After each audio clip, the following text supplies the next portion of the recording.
Thanks for joining us again on the show as we take a look at today's matches. First up is Anarchy versus Werribee, played at Anarchy.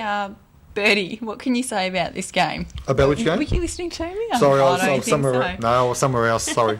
Flick, you might have been listening to me. Oh, you don't want to talk to me now? Okay. Not really. It was only out of politeness that I threw to you. I think Werribee will have a comfortable win. They are unbeaten at this stage, so and at Anarchy's home, I think it'll be a nice round. But yeah, I think Werribee will come away with the goods quite easily. Too strong. We saw them with a very convincing win over Geelong West last week as well. Bertie, do you wish to comment now? About what?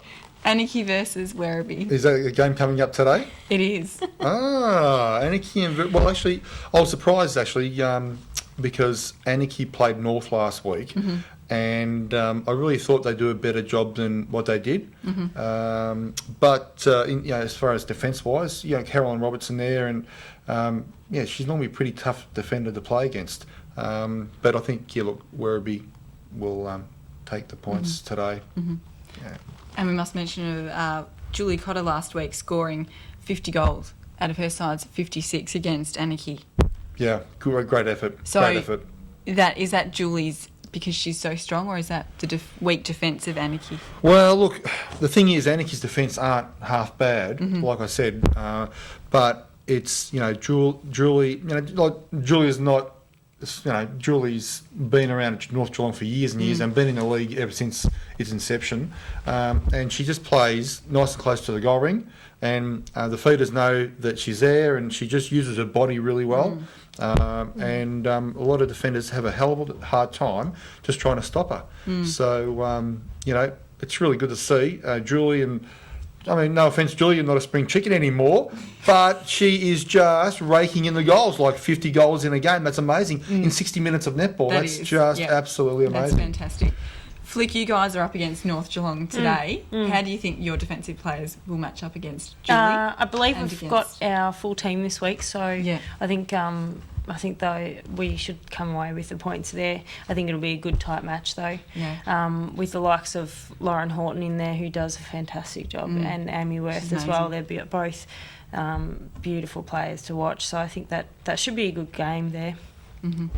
Well, look, as I said earlier, North really hasn't played anyone just yet. No one in the top five that are sitting in the top five right now. They haven't played anyone, so you're the first team they've come up against. And it'll be interesting to see whether you can shut down Julie and Callie Parker in goals there and shut down their attacking flow through the centre court. You probably have Sylvia playing in wing attack, and they're a really hard bunch of girls to try and beat. I think with Sylvia will be our hardest part because our wing defence is the one position that he's rotating a lot of players through. Last week we had 4 new people to A grade, being a B graders had stepped up and all in the wing defence position, so he may have to re-look at that during at training on Thursday night, last Thursday night, and see what his options are in relation to that. You know who I'd like to play against Sylvia? Who's that? Lauren Houghton. She's a beautiful player. Good matchup, I'd love to put her in wing defence. If that's where Sylvia's going to be playing in wing attack, and put her on Sylvia and see what happens. That'd be a great contest. It would depend on the rest of the defence end then. Although Renee Pilkington's there, so he may well do that instead of putting Lauren Horton in centre, as he's been doing a little bit there as well. He may put her into if Renee plays wing defence, who's going to play goal? No, Renee will play goal defence. Always does.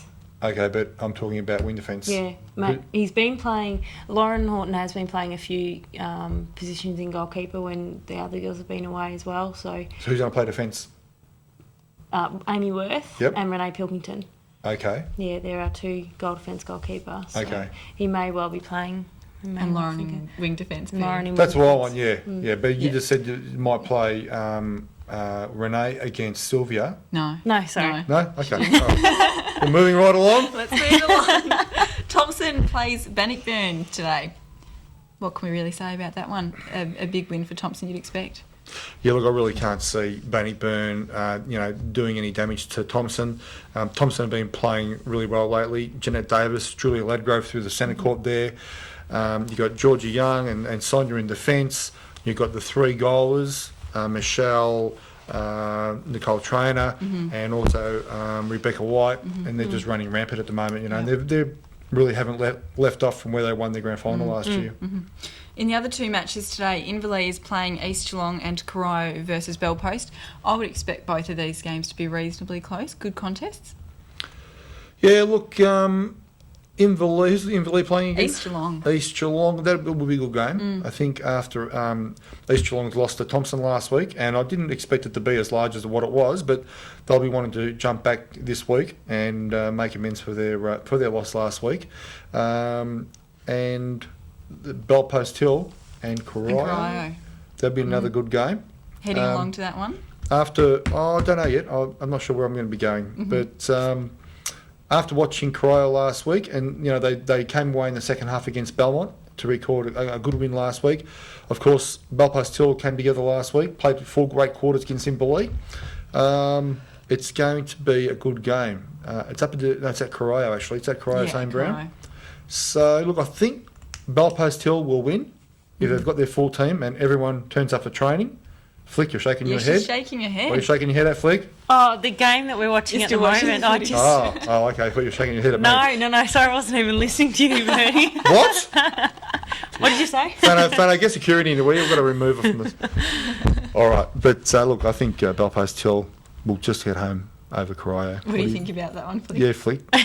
Flick, shake your head up.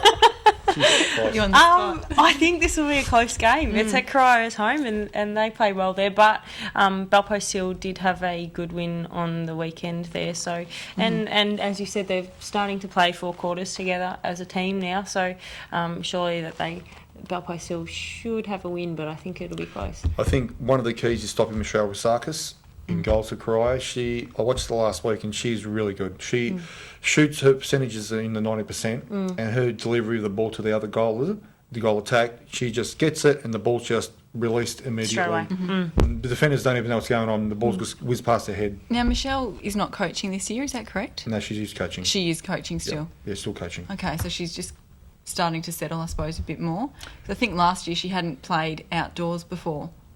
Is that correct?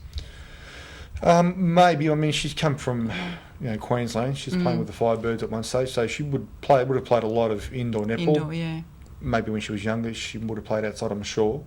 So, but yeah, look, they're just getting their feet down there. Be interesting to see where they play Danielle Davis as well. In goals or defence. I think they've been playing her in defence lately. And like I said earlier, also, who played wing defence last week?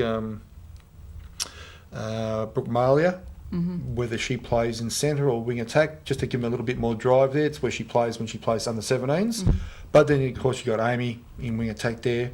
So Amy won't be giving up her position quite that easily. So, yeah, it'll be interesting. It'll be interesting to see what happens. It will. Now, Bertie, I want to know, how does it feel to be back sitting over that side today? Yeah, look, I'm in my normal chair now. I'm just taking a back row and everything. Has the ego come down? What's that? Has the ego come down at all? What ego? Me? Yeah. Bertie and ego in the same sentence? Are you serious? What are you talking about? God. All right. Okay, Bertie. Well, it's very nice to be joining you again. It's nice to see you back again too, Megan. Thank you. I hope you're going to keep yourself nice in future. Me? Nice? That's Say nice things about me. Speak the truth. That's my middle name. Nice. Yeah, okay. We'll settle this after the show. Okay. And Bertie, you can't even turn your phone off. Oh, it's Steve, my boyfriend. He always wants to know where I am at this time of the night. That's all right. I'll talk to him later. All right, and on that note, that's the end of the show. We're going to be back next week. Stay around. The GDFL Footy Show is up right after this. I'm here to tell you how football is strong.